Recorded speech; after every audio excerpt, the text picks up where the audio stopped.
So we've completed M1 now, and really this is just a follow-up on that, kind of to help you expand on the thinking and the base level of knowledge that you've acquired working through that project. So I have here a little bit of an advancement on that, and I'll walk us through it. So we're looking at a Revit model, obviously, with some different presentations of a panelized system. And, we're working with terracotta right now. That's just not the end of that story. Obviously, these could be metal panels, ceramic panels, cement panels, just a whole host of different materials as a cladding system. But there are, for modeling purposes and for just architectural design purposes, some techniques that if you develop, I think that will benefit you very well in the going forward if you do this kind of work. So let me just basically explain why. So our first image that we have here, I'll zoom in, is a typical way in a BIM modeler we might create a wall system. We're applying a texture to the surface. The wall is not articulated on the inside. It's just a thick object. We can still place windows, but we have some issues with alignments of grids.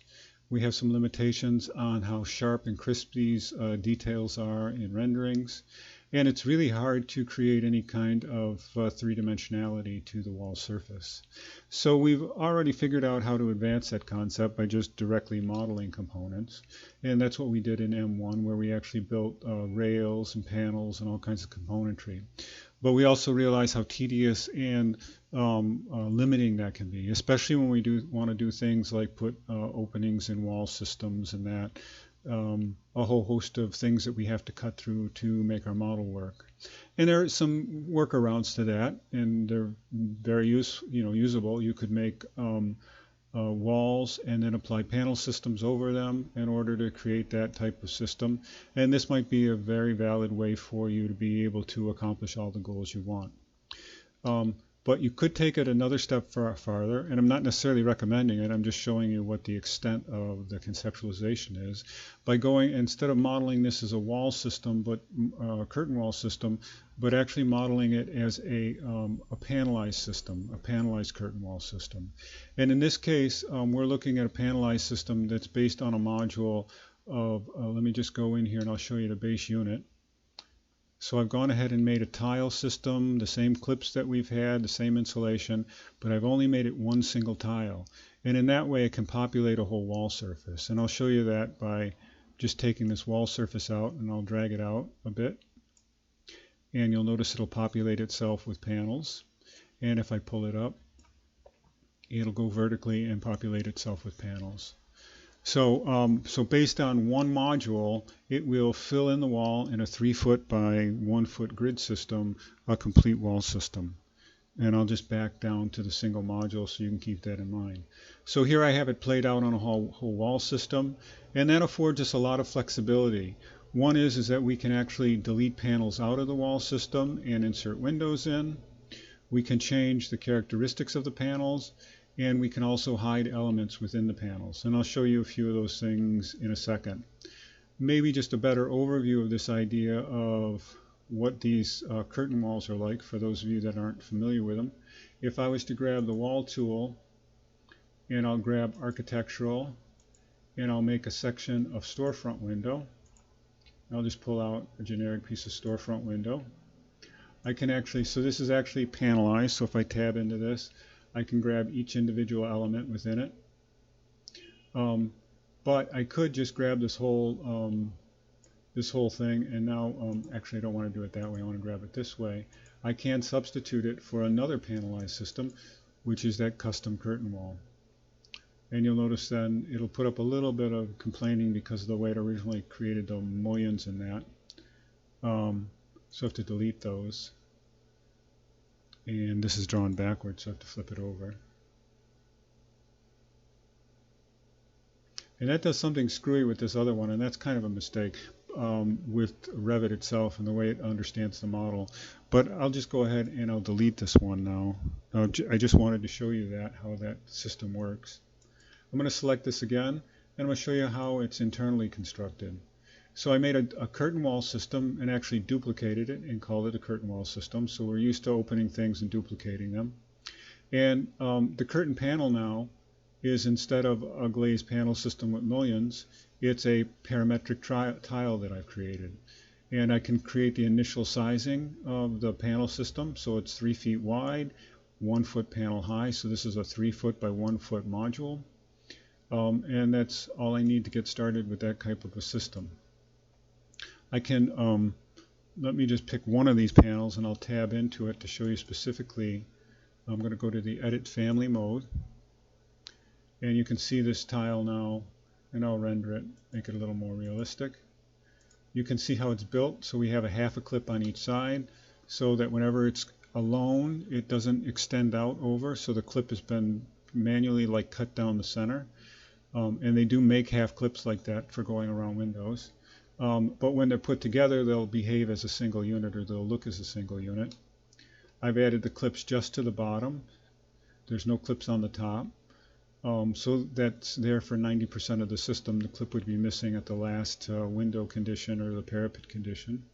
There's insulation, plywood, an airspace, and an internal wall space.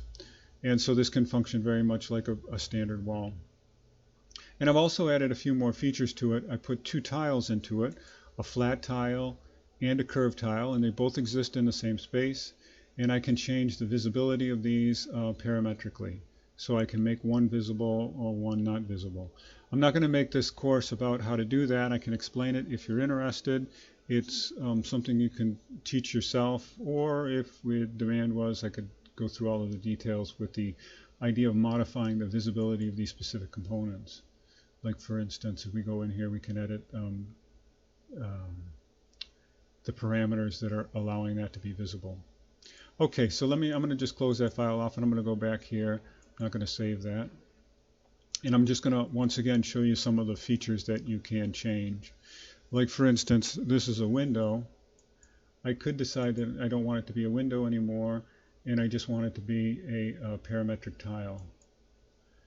And then that will place that tile back in there again. Obviously I need more tiles because I've removed a few.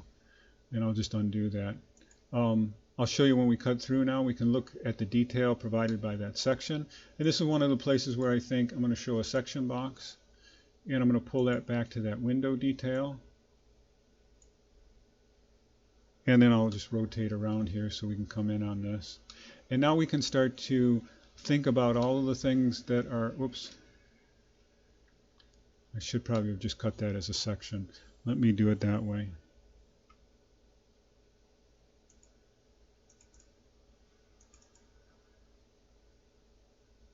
I'm going to come into that window area and just do a section. I think that's the window there. And we'll render it. And we'll zoom in here. And now we get all the nice real details just instantly presented for us. This is what I think the power of this whole idea is. We can actually see the physical gap in the tile. We can see the position of the clip. We can start to deal with some of the issues of what happens at this, how this window actually needs to still be a little bit smaller in the normal fit up. We can see this flange, where that flange is with relationship.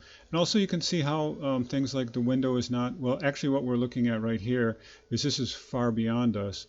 This is the black is actually where we're sectioning. This is a pilaster behind that. So the window is actually extending out beyond the tile, which was a desired constraint. If we go back to wireframe here, and we can see that we still have all of the component details that we would need to build out a section detail in any given area. So that's one of the nice useful features of the this kind of methodology. And I'm not promoting that you necessarily adopt it or not. I just want it to be there for your consideration, especially as you move along in projects and you're challenged with trying to deliver the goods and details, especially with things like the idea of accurately portraying these things like gaps between panels, which rendering surface texture just can't do. Another feature is this ability to create subtle changes in the tiles colors. So in this case, if I select one of these tiles, you'll notice that I can change the specific tile finish because I made that a parameter that can be adjusted. So right now I have that one darker than the rest, but I could change it back to be light. And of course, I can change the profile on this panel. If I could select it. Let me try down here. There we go. And I'm tabbing as I move to it. And I want to make sure that it is unlocked.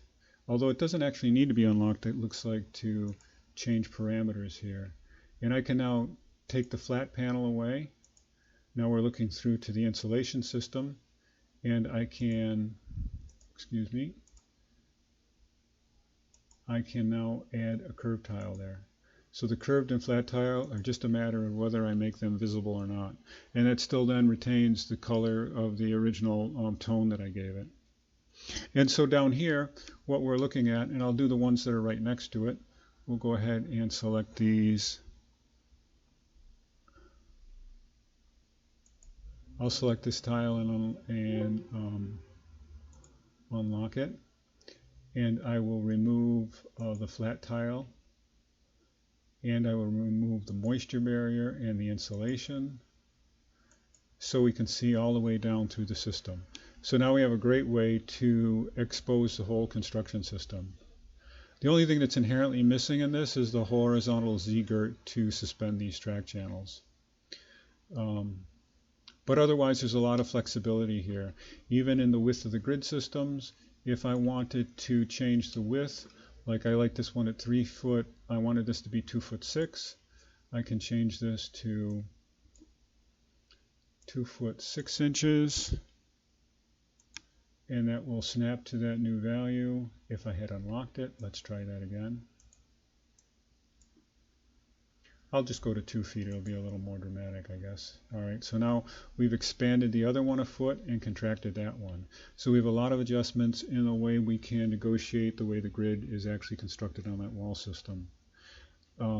It's my feeling that for architects, the ability to manipulate and deal with these kind of details in the facade is just a critical part of our practice.